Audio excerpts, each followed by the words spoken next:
안녕하세요. 미국 주식 플렉스 애널리스트 김세환입니다. 5G 통신 장비 제조업체인 에릭슨이 화웨이를 바짝 추격하고 있습니다.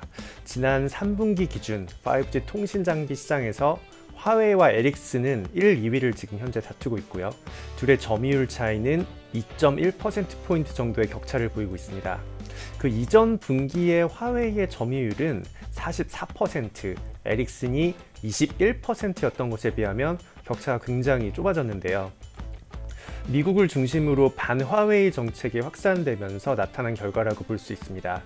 에릭슨은 5G 인프라 확대에 따라서 2021년 주가 상승이 기대되는 종목입니다.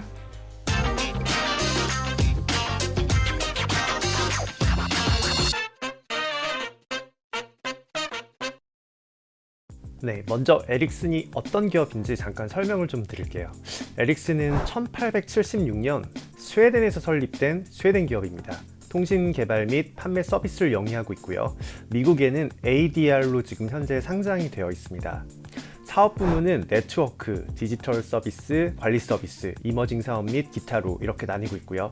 네트워크 부문은 라디오 액세스라고 하죠. 이 기술과 관련된 하드웨어 그리고 소프트웨어를 제공하고, 디지털 서비스 부문은 디지털 사업 서포트 시스템, 운영 서포트, 클라우드, 커뮤니케이션 서비스, 네트워크 디자인 최적화, 어플리케이션 개발 및 유지 서비스를 현재 제공을 하고 있습니다. 먼저 에릭슨의 주가 추이를 조금 살펴보면 최근에 변동성이 조금 커졌죠. 지난 1년 기준으로 절대 수익률은 40% 정도가 나타났습니다. 미국 S&P 500 평균 대비 약 한 20%포인트 정도 시장보다는 더 높게 이렇게 나타났지만, 장기 차트로 보면 이 차트도 나타나 있지만 아직 시장 지수를 장기적으로 봤을 때는 하회하고 있는 것을 저희가 확인을 할 수 있습니다. 최근에 5G 쪽에 수요가 붙으면서 주가가 상승하고 있는 것도 눈으로 확인이 가능하고요. 자, 미국을 중심으로 반화웨이 정책이 확산되면서 에릭슨도 반사이익을 얻고 있습니다. 중국이 점차 확산되고 있는 반화웨이 정책을 막기 위해 유럽 투자에 나섰지만 확산을 완벽하게 막지는 못하고 있습니다. 최근에는 이탈리아에서 반화웨이 움직임이 나오고 있는데요. 지난 12월 14일 화웨이 이탈리아 대표 토마스 мя오는 이탈리아의 5G에 3년간 31억 달러를 투자하겠다 이렇게 밝혔지만, 최근 이탈리아 1위 통신 업체인 텔레콤 이탈리아가 화웨이의 5G 장비를 구매하지 않기로 했고요. 지난 10월에는 이탈리아 정부가 통신기업 패스트웹에 5G 장비 공급선을 다양화하라고 지시를 했습니다. 그래서 예전에 영국이나 이런 나라들에 이어서 꾸준히 지금 반화웨이 정책이 확산되고 있는 그런 지금 움직임이 나오고 있습니다. 5G 시장에서 에릭슨의 위치도 상승하고 있습니다. 어느 정도 반화웨이 정책에서도 이제 맞물린 그런 결과라고 볼 수가 있는데요. 지난 12월 7일 시장 조사기관 델로로는 지난 2020년 2분기부터 화웨이의 5G 통신 장비 시장 점유율이 감소를 했고, 에릭슨은 반대로 상승한 것으로 조사가 됐습니다. 지난 3분기, 이게 이제 조사된 최근 분기 기준인데, 지난 3분기 기준 화웨이의 점유율은 32.8%, 그 전 분기에는 43%였어요. 무려 거의 10% 가까이, 포인트 가까이 떨어졌죠. 에릭슨은 반면 2분기에는 20% 정도였는데 3분기에는 30.7%를 기록을 했습니다. 화웨이와의 격차를 지금 바짝 이렇게 추격한 게 눈에 보이고 있습니다. 그 외의 기업으로는 이제 노키아라든지 삼성전자 이런 기업들이 있고요. 미국은 지난 9월부터 미국의 소프트웨어와 기술을 이용해 개발된 반도체는 정부 허락 없이는 화웨이에 납품할 수 없도록 제재를 가하고 있기 때문에, 이런 이제 미국을 필두로 한 반화웨이 정책으로 인해 에릭슨도 주가 수혜를 조금 입고 있습니다. 에릭슨의 새로운 기사도 나왔습니다. 지난 이제 2020년 12월 31일에 T모바일과 수십억 달러 규모, 아직 얼마인지는 정확히 공개는 하지 않았지만 5G 이동통신망 확대 계약을 체결을 했고요. 이 계약은 핀란드에 본사를 두고 있는 노키아와 함께 체결한 계약이고, 계약 기간은 5년입니다. 에릭슨은 2018년 초부터 T모바일과 5G 네트워크 사업을 협력을 하고 있고요. 이번 계약에서 에릭슨은 T모바일 중대역 네트워크 커버리지를 확대하는 데 도움을 줄 예정입니다. 에릭슨은 에릭슨 라디오 시스템 포트폴리오를 활용해서 장비 및 소프트웨어 및 서비스를 제공을 하고 있습니다. 2026년에 미국 모바일의 약 80%가 5G 요금제를 사용할 것으로 지금 현재 에릭슨은 전망을 하고 있기 때문에 5 시장 확대에 따른 에릭슨의 수혜도 조금 기대가 되고 있습니다.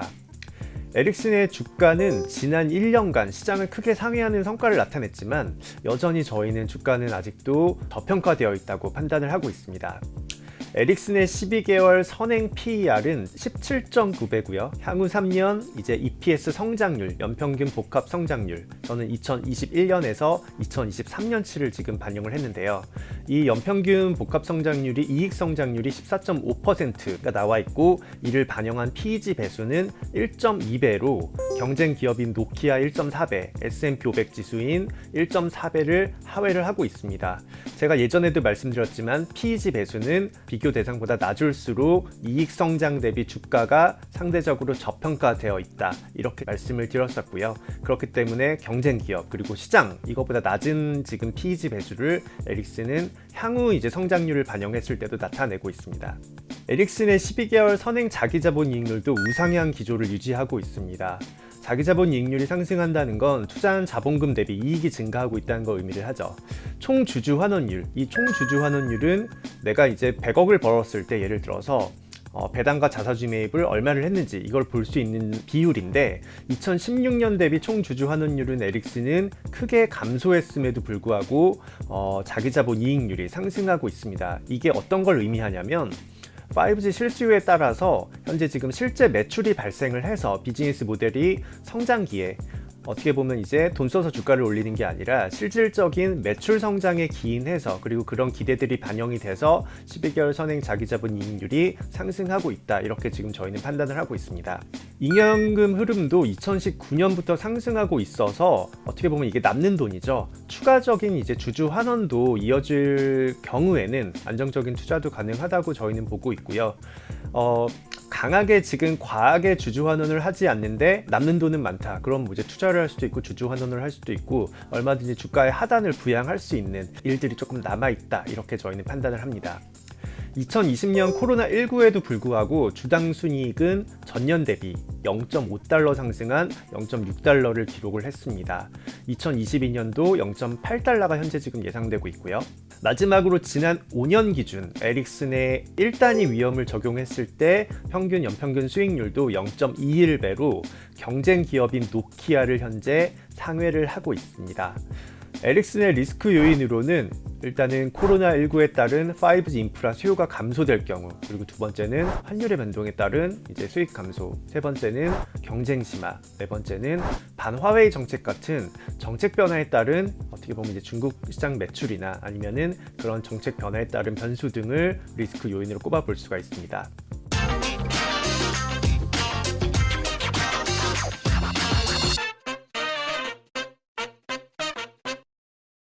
네, 사물 인터넷의 발달과 더욱 빠른 인터넷 속도를 원하는 그런 소비자의 니즈에 맞춰서 5G 산업도 빠르게 확대될 것으로 기대를 하고 있습니다. 특히 2021년에는 5G 인프라 관련 기업이 저희는 수혜를 입을 것으로 예상하고 있고 저희 미국 주식 포트폴리오에 편입되어 있는 에릭슨 그리고 키사이트 테크놀로지스 통신 장비 테스트 기업이죠. 그리고 코닝 광섬유 케이블을 제공해서 5G 백홀을 구성하는 이런 기업들도 투자에 참고를 하셔도 될 것으로 생각을 하고 있습니다. 미국 주식 플렉스는 이만 여기서 마치도록 하겠습니다. 감사합니다.